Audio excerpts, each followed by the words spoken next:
It's time to reload, reload. Shoot off and unload. Let it rip by the caseload. I've got an obsession, and it has constant progression. Getting stronger and stronger with each passing day.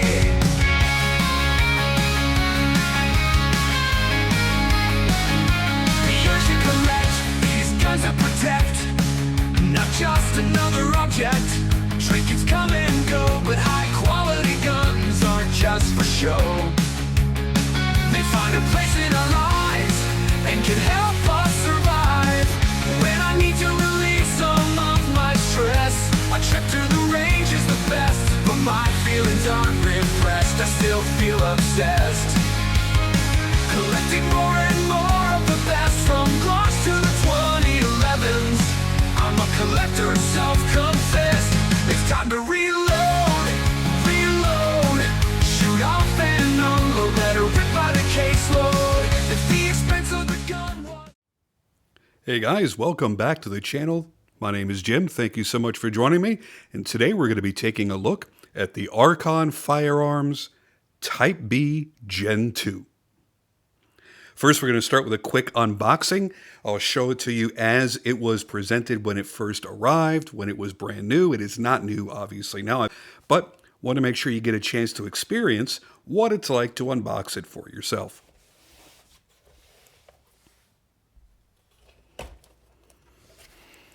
Okay, so inside, obviously, you'll have your firearm. Chamber flag is going to be installed.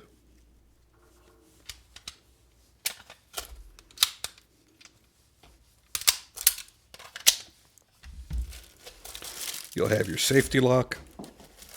You'll have your owner's manual, couple of stickers, and then a flyer for the Youth Handgun Safety Act. And inside of here, if you're not familiar with this pistol, then you probably don't know what this is just yet. Instead of just having replaceable back straps like everybody else, this is a modular pistol. So you'll receive a 15-round magazine plus this 17-round magazine, and you can also purchase an additional 13-round magazine for it. And it's almost like Legos for adults. What you'll do is you'll drive out this pin, and you'll drive out this pin. They do give you extras in case you break or lose any. And then you will slide out the back strap and this nice mag well, and then you can install this additional spacer. So instead of having a sleeve on a magazine like we're so used to seeing, a la FN and so many other brands, the sleeve instead is going to be built into your grip frame so that once it's on there, it can't slide around, you can't pinch your fingers in it, it's built into the gun. Once you drive the pins back in, now your 17-round magazine won't have that unsightly gap because this will be in there. You could also drop this off, use the shortest of the 3 back straps, and you have a subcompact gun that your pinky hangs off of.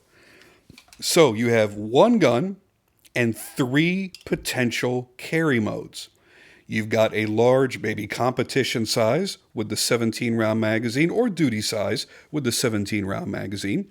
A standard compact concealed carry with the 15-round magazine capacity set up, or subcompact if you put the little 13-rounder in there. It's all up to you. Okay, so it's rare to see a brand launch with such successful failure. So much so that I think it shook the consumer base to a degree where people were afraid to trust the guns. So these honestly have not sold as well as they should have. I want to get something out of the way right away from the get-go, because you're going to hear me talking ups and downs throughout this entire video. I absolutely, and in every conceivable way, love this gun. This is unbelievably cool, shoots unbelievably well, and it's something that I personally feel if you are a polymer frame striker fired fan, you absolutely must have in your carry rotation, no matter what. Okay, so quickly we'll do a little bit of story time, then we'll get into the gun. We'll talk about the ups and the downs and what I like and don't like, all that kind of good stuff.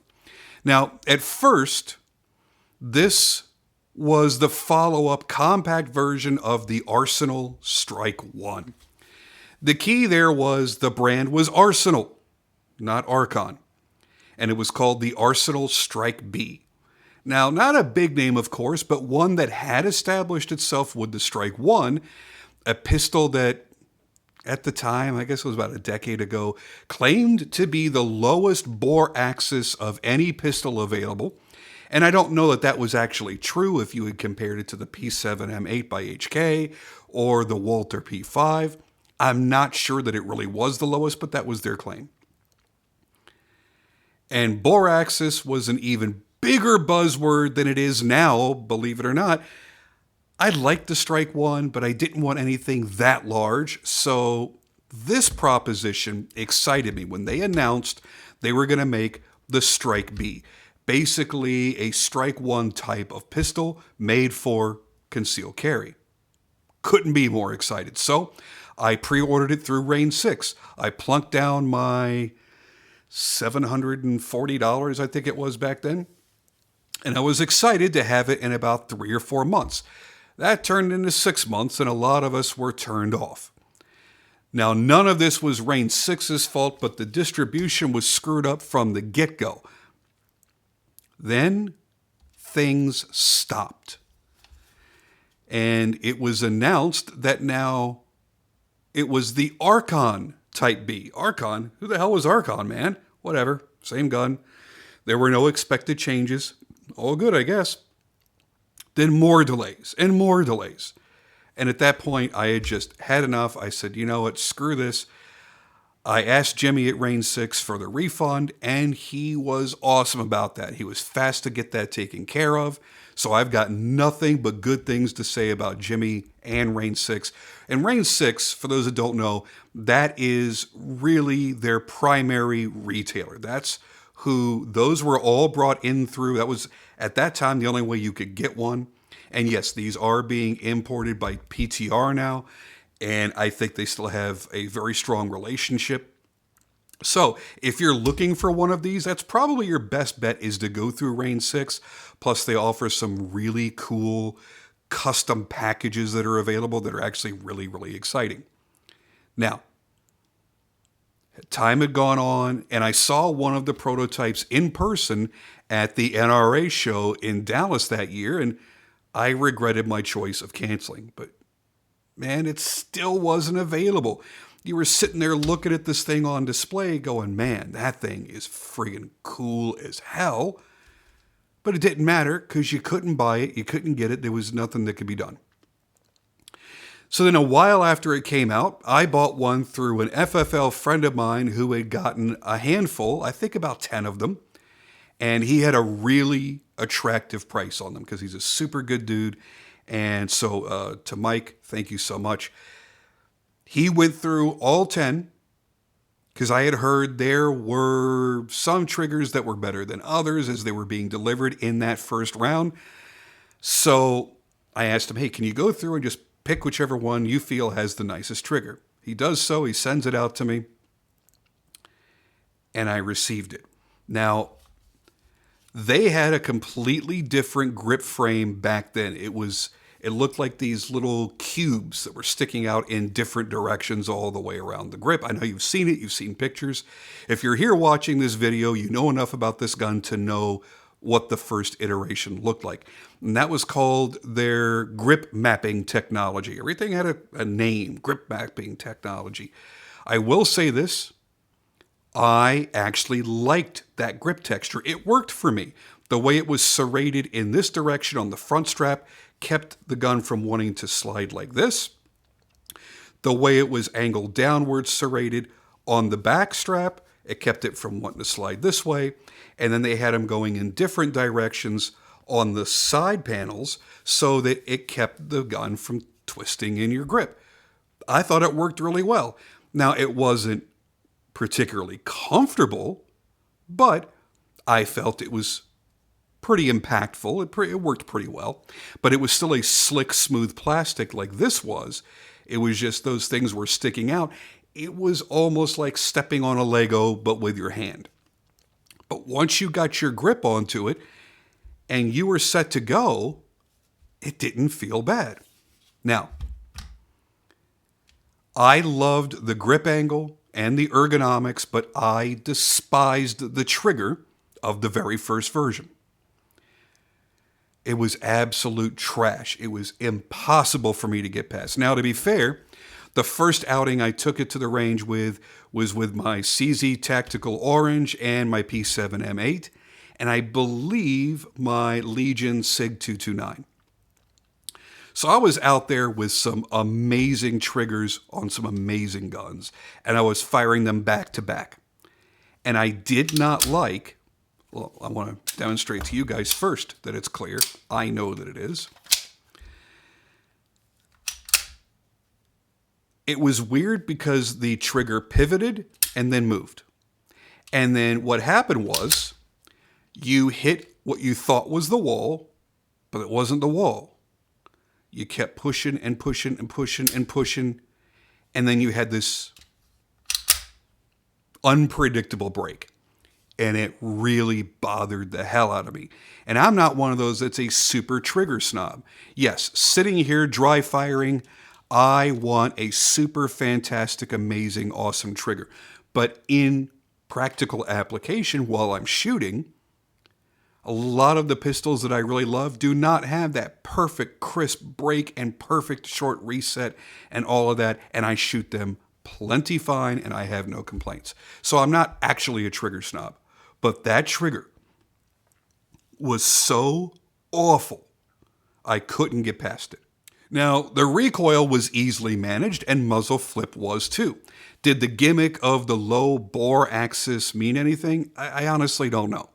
I think the ergonomics and the way the grip was done probably had more to do with it than anything, plus the recoil rod, the recoil system in there, the guide rod.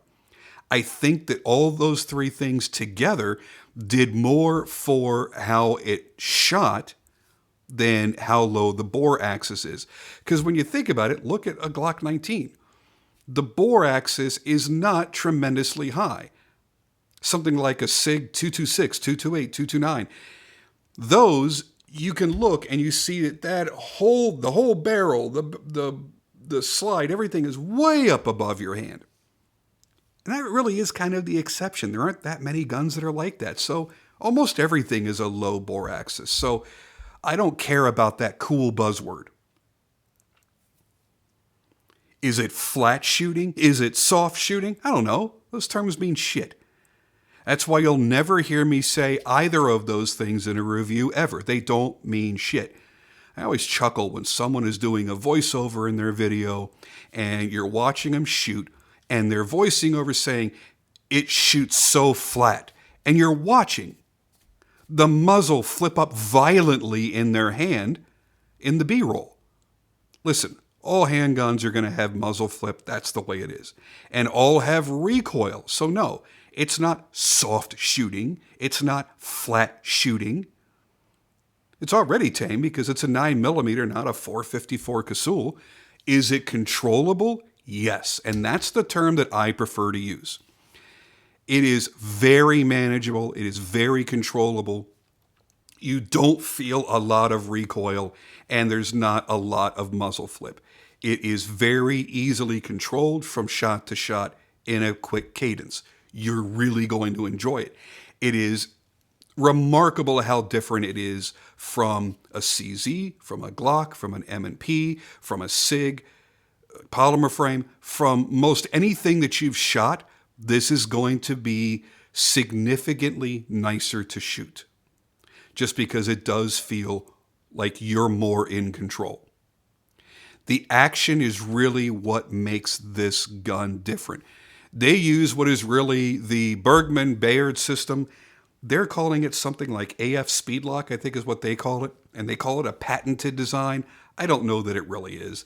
So instead of the barrel unlocking and pivoting, it just goes back just a couple of millimeters, and the locking block drops down, and it allows the barrel to move back and forth, and it allows the slide to move back and forth over the barrel.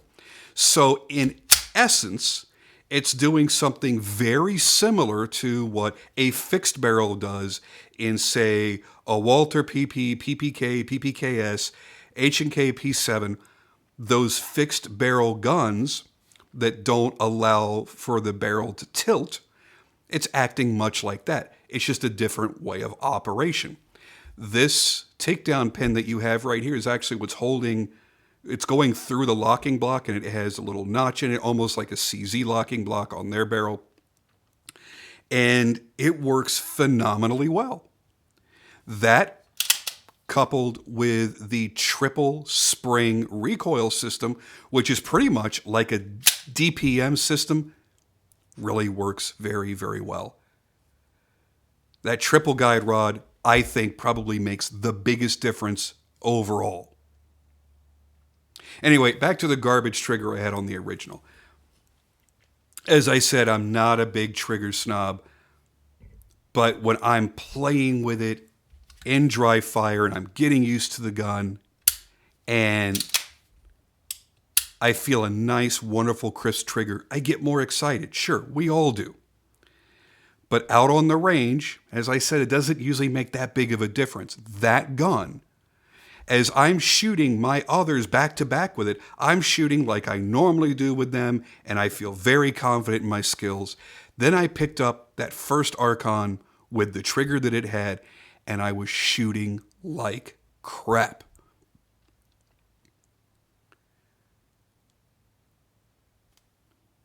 Now, for me personally, I want a decent wall. I prefer not to have a rolling break. And I want it to be under 5 pounds for accuracy. That's it. Super simple. Now, for me personally, I'm real simple. I usually want a clean, crisp break, a nice defined wall, a good strong reset.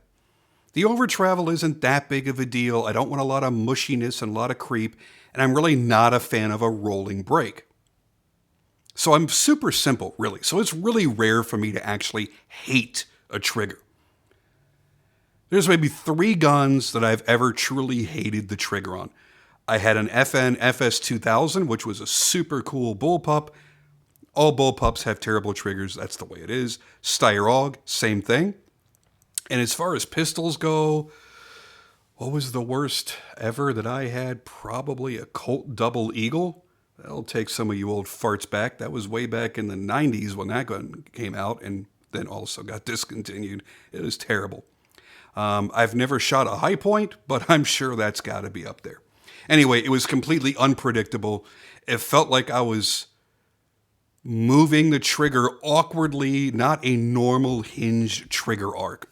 And it screwed with me and I couldn't shoot accurately. There was just a mushy wall, then pushing to what seemed like another mushy wall, then surprise, break. No, thank you. No. So now, fast forward to this.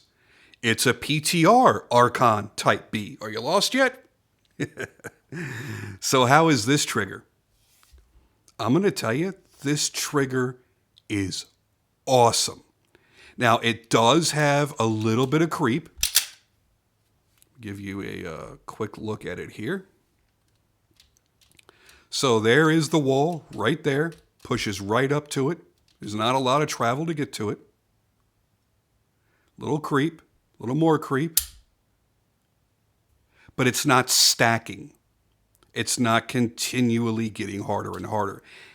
And that break, it's got to be 3 to 3.5 pounds. It is definitely under 4 pounds. Now, I don't like to go under 3 pounds for a carry gun just because of safety, but I want it to be under 5.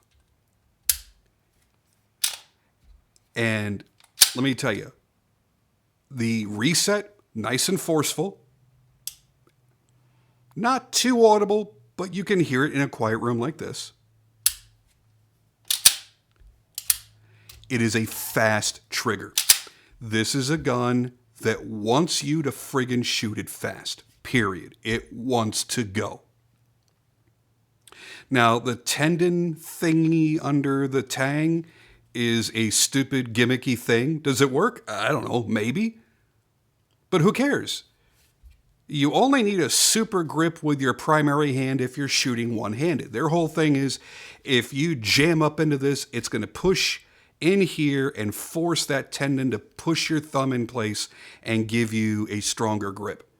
That's great if all you're doing is shooting one-handed, but I'm not. This is my master grip right here, so that really isn't factoring into what I'm doing.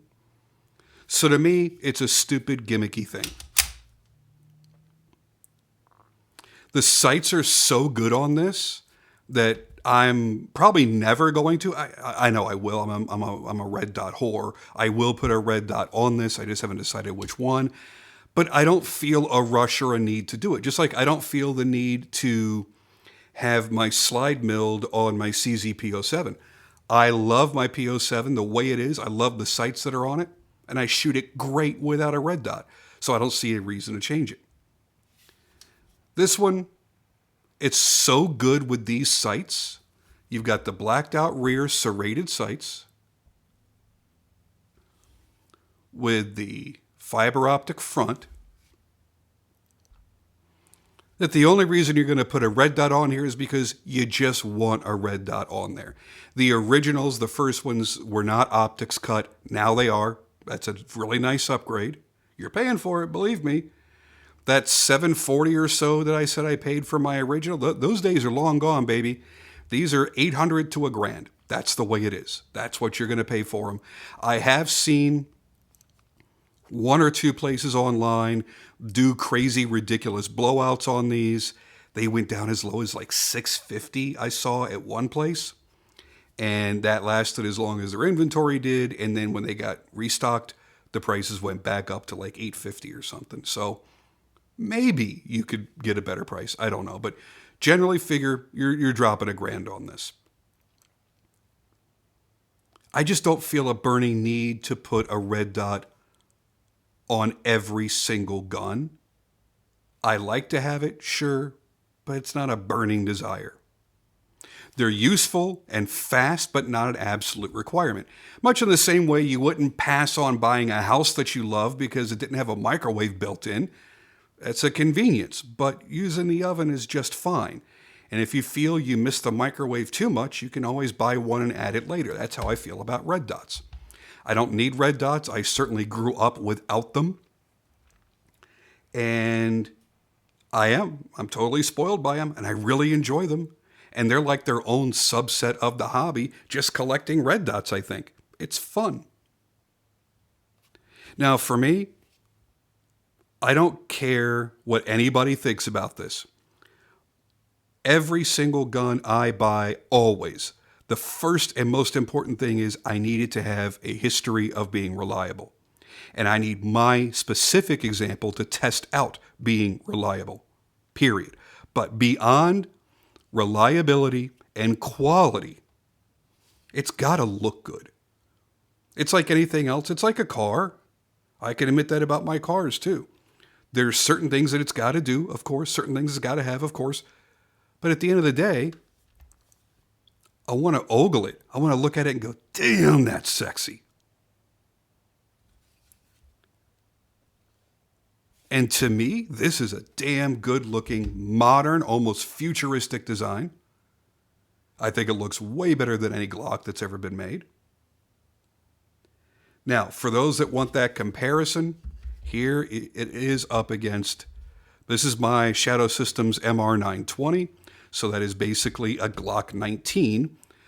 Difference on mine is I have the Radian Afterburner and Ramjet. So I've got a comp built onto mine. Excuse me, the hiccups wanted to hit me. Height is just about identical. The slide is taller on the MR920. The grip is a little bit longer on the Archon. And that's with my magwell on it. and my extended magazine base plate. Putting them slide to slide. With the comp on there, they're pretty much the same length.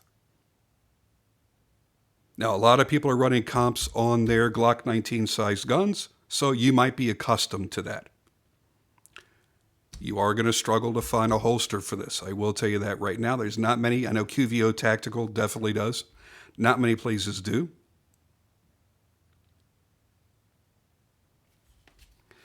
The one thing that may keep you from actually carrying it, though, is the weight. This is a heavy gun because the frame inside of this is steel. You know, when you take your Glocks apart, you just have a couple of rails. You have the locking block. You have a couple small areas that are metal. This is all thick steel inside of this grip frame. And you feel it, man. This unloaded weighs just about what this does fully loaded. That's why I don't have an X300 on this. Sometimes I carry it with the X300 on there.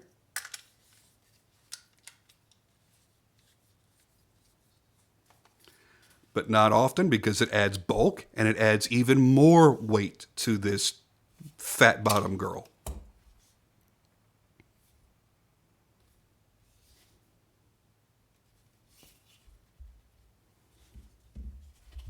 Plus, honestly, I think it kind of ruins the lines of the look. But if I'm going out somewhere and I'm going to be out for the evening and I don't want to carry anything else, I only want to carry this, yeah, I'll go ahead and put the X300 back on. That's the wonderful thing about these things. It is a quick change accessory, even if you don't have the quick change version, which is what? Version A? Yeah, this is a B. So A has the quick change, the B has the thumb screw. It's still quick. It's still not inconvenient. The trigger guard is a major plus for me as well. It is a large and long trigger guard. I live in an area where it gets cold. We might be wearing gloves from time to time. I want to be able to get a gloved finger in that trigger guard and not have any issues. Also, riding a motorcycle. I'm not a moron. I wear gloves. You know what they say, dress for the slide, not for the ride. Yep, that's exactly what you do. So you're going to have generally bulkier gloves on. And there are guns that I've owned that I knew I could not carry while I was riding because of that. Because if I have to draw my weapon for some reason, I don't have time to take a glove off my hand. That's just not the way the world works. Now, as far as this area goes, this really is intended for you to be able to grab up here, rack your slide, or just do press checks. Now, if you're one of those douchebags that does the press checks, hey, this gun was built for you. You're gonna love it. Now, I'll save that for the end. That'll be a separate rant. I don't want to distract away from the review here, so stay tuned. If you like rants, we'll talk about that at the end. Now, I do dig this modular Lego kind of stacking frame. I think it's a really cool concept. I just don't know how practical it is. I don't know how many times I'm going to sit down and I'm going to drive out the pins and I'm going to go look for my back straps and look for my modular pieces and swap things around. So far, I haven't done that. I don't know that I'm ever going to want to size it down for the 13 rounder because I think it's going to be really imbalanced. I like it with the 15 round magazine and this nice flared magwell that works really, really well. That is a big magwell. You've got plenty of room to make mistakes and it just scoops you right in. Well done. That's the way a magwell should be done. And it flares just enough here at the pinky where I don't feel like it's trying to cramp my fingers onto the grip, but I've got that extra pinky control to kind of push in and feel a really good grip. They did an excellent job. Out of everything, this is my favorite ergos setup. The way that this is shaped, the size, the circumference of the grip, the way the backstrap is done. And I love my shadow systems, of course, but I also don't have the big humped backstrap on mine either. Mine's a little bit more of the straight. I love it. But this, the only other gun in my current collection that I can draw 100% every single time and present, and every single time the sights are lined up without even thinking, it's this and my platypus. They are dead on made for my hand. I don't have to cant my hand forward like I would with a Glock. I don't feel like it has to be very vertical like with some other guns. CZs are really close for me. CZs have always fallen into place really well for me. This is even better for me than a CZ, which is crazy. So with that steel reinforced frame in there, you got to step up from what SIG is doing with the P320s and P365s and what Springfield is doing with the Echelon, because it's so tough. You have a supported chamber. That's a really, really, really big deal. But where'd they fail? This.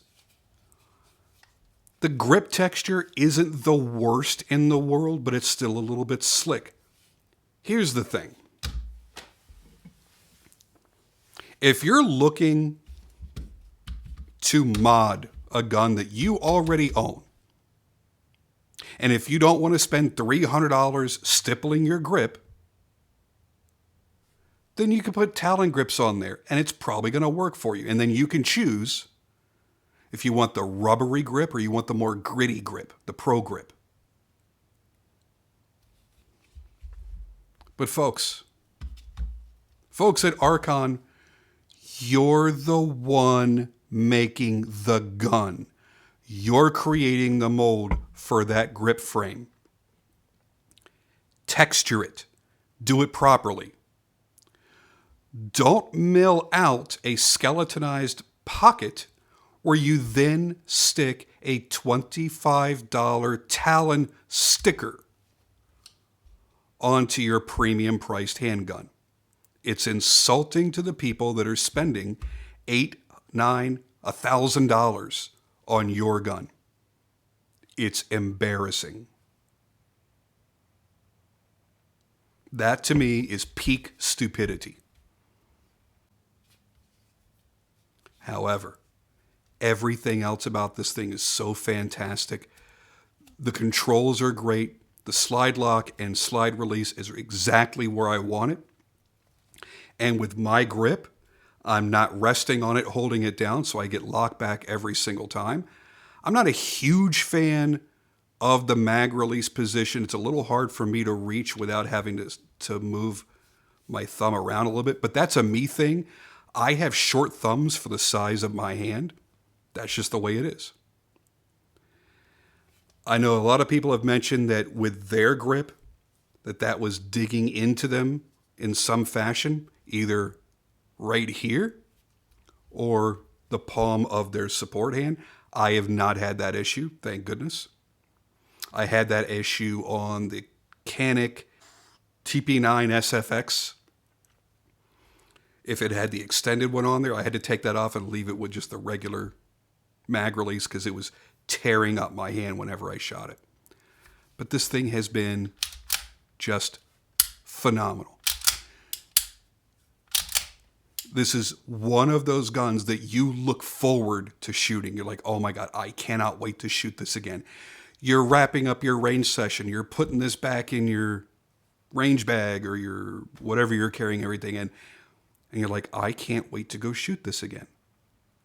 You didn't want to stop shooting it. It's that fun. It's that nice. And it's that pleasurable to shoot because it's that controllable. I would put this very, very close to my MR920 that's comped. Very, very, very, very close. Both in the recoil and in the muzzle flip. And yes, those are two different things. I know you watch a lot of reviewers that confuse the two and they talk about how it's so easy to control. It's flat shooting. My comp or my ports eliminate recoil. No, it doesn't. It was reducing muzzle flip. It didn't change a damn thing about it's slamming back in your hand. That's the recoil. Muzzle flip is part of recoil. We'll get past that because you're already going to get a rant at the end here anyway. So the review portion is over. This is pure rant about the friggin' range theatrics. Now, I've never seen somebody in real life do this. Only seen it on YouTube. Only seen from people on YouTube that want to look like they're uber super trained, like they're a robot. They know everything that they've got to do. Every little movement is calculated. And they will load their gun, they will charge their gun, and then they'll check it and bang the back of the slide.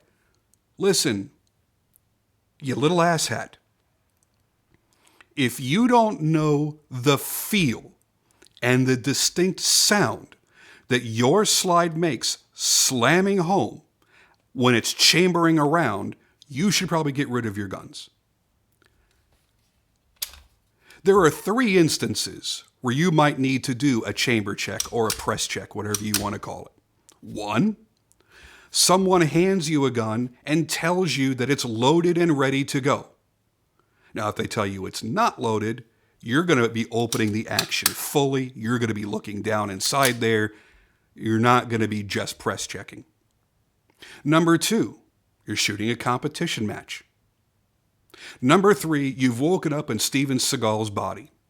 Those are the only 3 times you should be doing a press check on your weapon. You should know the condition of your guns in your home or on your person or in your vehicle at all times. For me, every gun I own is loaded. I always know they're loaded because they're always loaded. I'm always going to assume they're loaded. And I don't have to assume because they always are. If you have loaded your weapon, you have charged your weapon, if it sounds like this, no, it didn't strip off that top round and chamber it. It went full force and it made that very specific sound when it chambered. When it's stripping off a round, it's just ever so slightly slower on the slide. It does not bang home on the locking block. You hear it and you feel it. You know it chambered that round. And if for some odd reason you are befuddled, you are completely bewildered about how your gun operates. Nearly every gun these days has some sort of chamber indicator, loaded chamber indicator, whether it's a red mark on the extractor or there's a little peephole like the M&P version 2s. Where you got a little peephole where you see the backside of the casing, or you can feel for it. Get to know your guns, man. That's the way it is. But if you've just loaded your gun and then you do this stupid, just put the gun down, go back home. Give it to your girlfriend, give it to your wife. She's probably more confident with the gun than you are.